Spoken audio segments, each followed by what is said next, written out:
Welcome to the Banker Lamp. Please enjoy the video. You begin by placing simple shapes. This organizes proportions and saves fixes later. First, sketch a vertical centerline through the middle of your oval body, then add a circle that slightly overlaps the top for the head.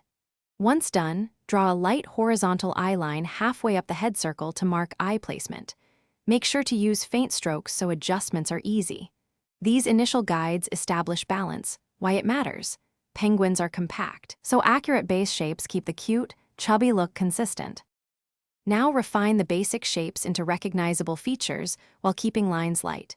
You reshape the overlap between head and body into a soft neck curve so the penguin reads as one form. Then add a tiny triangle beak centered on the eye line and two round eyes. Place them slightly apart for a baby look.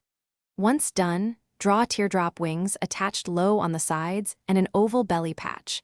Sketch simple rounded feet below. Make incremental refinements so symmetry and proportion remain clear.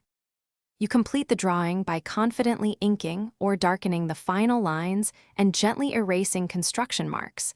This cleans the silhouette and reveals the cute shape. Then add simple shading under the belly and wings to suggest volume, and color with muted grays and a warm yellow for the beak. Add white highlights to the eyes to make them lively. If proportions look off, measure each eye distance from the center line and redraw the one that's wrong. This targeted fix preserves the overall pose with. Thanks for watching. If this was helpful, leave a like and consider subscribing. See you next time.